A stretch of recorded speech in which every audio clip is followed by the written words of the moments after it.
Welcome back to the Woodsy Pokemon White walkthrough. Why is it Woodsy? Because if you didn't know Pokemon White and Pokemon Black, the difference, Pokemon Black is more industrial and more city-like, while Pokemon White has more forestry and more trees and all kinds of that stuff. So, it's Carmen Sandiego again. Saw her on the last episode. Pretty friggin' epic cameo there. Didn't expect that at all. And let's see what she's got to throw at us. Oh, another elemental monkey. It's Shippou. I believe this is the first time. The first time we're probably seeing Shippou, because I skipped the toddlers that had the other elemental monkeys. So first off, I'm going to use my Leech Seed for Sven, because this saves a lot of time personally, going off camera and having to re-heal my Pokemon at the Pokemon Center. So I will lovingly take that Leech Seed. Get some extra health from the water monkey. But he doesn't last too long. You know, he's kind of like Yanapoo. I mean, they're all pretty similar. I mean, Boapoo, the fire monkey, that's he's got like a fire swirl. But Shippou and Yanapoo look very similar. Like, they have broccoli coming out of their head. It's just one's blue and one's green. And of course, not even walking one step. And we run into another Churin. Churin. And we're gonna chew run, because I want to get that Dragonite skull back. And look! Another Team Plasma member! The Knights of the Round Table. Plasma. Zoom.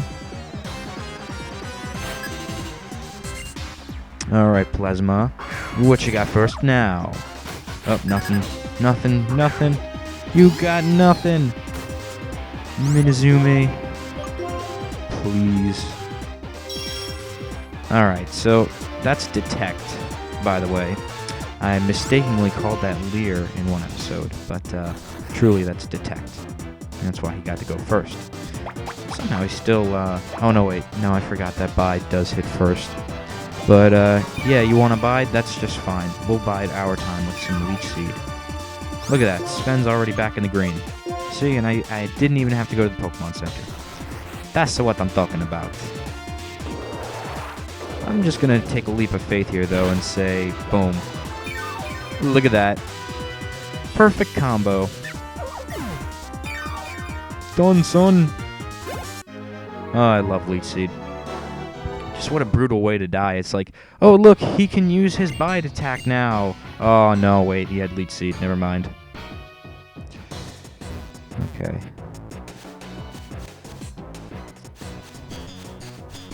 I want to see if we can find that Futsude. And if we can, that would be ideal. Because I don't want to continue too much further into this without catching one. And speak of the devil. Futsude! Again, I don't know if I'm pronouncing his name right, but I don't care. I am... oh, little bastard. Use Protect. Alright, well, that's pretty good. Minizumi has Detect, and this bug has Protect. And what a spammer! Oh, hate that.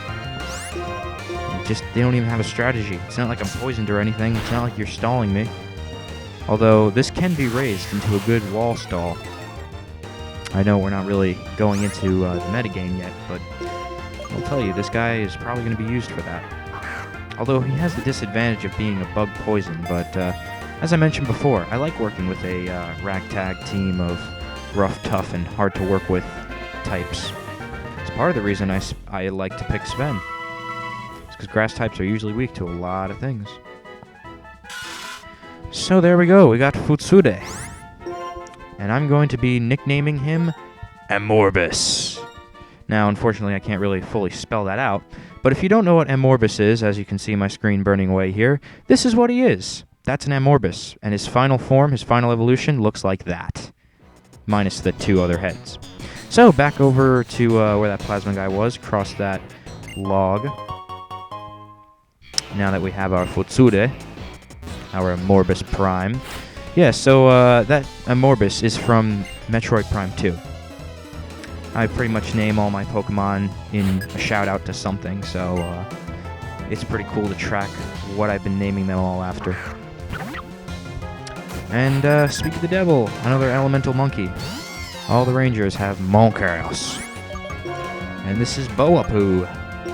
We fought you when we had to fight the first gym leader, whose name is escaping me at the moment. Kun? Yes, I believe it was. Yeah, I think it was. Yep, that is definitely it. Kun. With Boapu.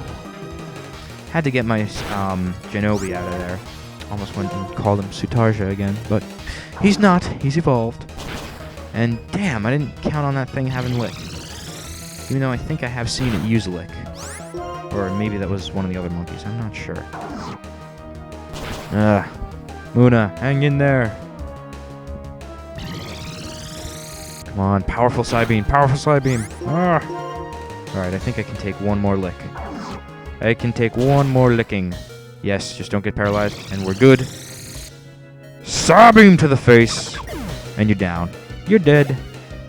You got no game.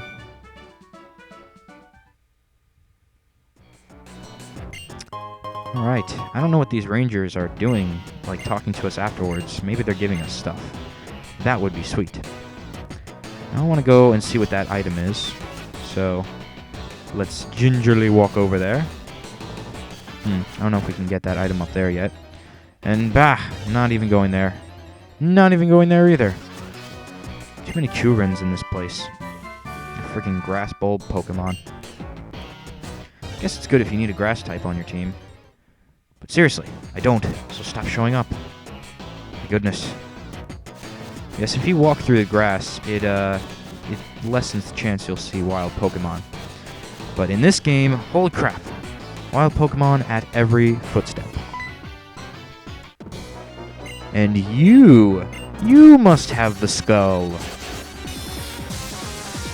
In this epic Flower Patch battleground. Let us fight! And you have 3 Pokemon. Oh, but it's a Minizumi. Alright, well, time to raise my Amorbus. Because I am eager to get him to his prime state. It's cool, because if anybody has played Metroid Prime 2, you know that Amorbus goes through some changes. He does not stay in his one form the whole game. And his midway evolution, his next evolution, is gonna look like a kind of a cocoon sort of thing, but not really. And if you didn't know, Amorbus here, my Futsude, is a poison bug type. So he has some disadvantages, but I am willing to work with that. And as I mentioned before, I'm not ashamed to use potions because right now, my own Amorbus, I am just relying on his poisoning tactics here. So he's gonna kind of be a wall stall early on in his life, even before he gets to the metagame. I don't know, I think that when I start going on Wi-Fi with this game, I will definitely raise up my Amorbus fully EV train him. Hopefully I can get some of the berries that will remove EVs, but, we'll see when we get there. Yeah, you bide all you want. Yep, poison stinged out. Poison stung out, excuse me. I don't want to be flaunting bad grammar in this video. That's no good. No good. Alright, and another Minizumi! I'm seriously getting tired of these Pokemon. Oh, man. Enough is enough. Oh, at least I got the poison early. Now you will die a terrible poison death. I think it's cool that the Pokemon are purple. Have a purplish tint on them. Yeah, when they're poisoned. And when they're paralyzed, they have that yellowish tint. I think that's pretty cool. I don't know what they're going to look like when they're frozen. Hopefully, I haven't seen it yet, but hopefully it looks like they're frozen in an ice cube or something like that. Like an iceberg. Like, oh no, Minizumi froze into a Minizumixicle. And it's just like frozen there. That would be awesome. I think it's good that they finally got on the ball with changing the sprite's eyes to a closed state when they're actually asleep. I think that's pretty cool. But again, I mean, I don't want to go too far congratulating Nintendo on that sort of thing, because you couldn't have their eyes closed in a simple GIF animation early on in the GBA series. You know, it's just simple programming. But, you know what? Nintendo doesn't want to pull out all the stops in one game. And I can see how Pokemon Black and White are very much transitional games. They're transitional in a big way to the next era of Pokemon, which will be experienced on the 3DS. Because if you think about it, we had a new region on the DS. We had Diamond and Pearl, Diamond, Pearl, and Platinum. So we had that new region trio. We had a remake. Now we have one more new region. And next we're going to be moving on. And it's transitioning in a big way because, you know, now we have sprites that move. You know, it's not fully 3D, but the 3D is more expressed in the cities and more exaggerated in different areas and well used. You know, these are all things that the DS could do. It's just if you push the limit. And really, it's transitioning people because now they're including IR, getting the wireless going with C-Gear. Finally, we converse people over random Wi-Fi.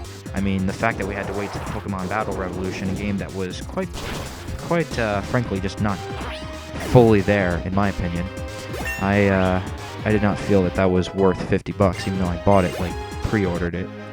But, you know, I think that should have been a feature in Diamond and Pearl. You know, I think that it's nice that Nintendo's finally stepping out of the way, and, oh, look at that. Speaking about stepping out of the way, Team Plasma gives us the skull back. But they're finally stepping out of the way with their security and just letting us, you know, finally connect. Because that's what Pokemon's all about. That's what makes it so good. And that's why I have over 700 hours logged into my Diamond game. It's because of the GTS and all the Wi-Fi features. So, this guy, I think, is one of the sages of Team Plasma. And, I guess he's saying that, again, you failed us. Uh-oh, Aloe's here. She's ready to kick some ass. And, the sage guy, he's like, don't kick our butts, please. I'll break. I'm old. So I'll teleport.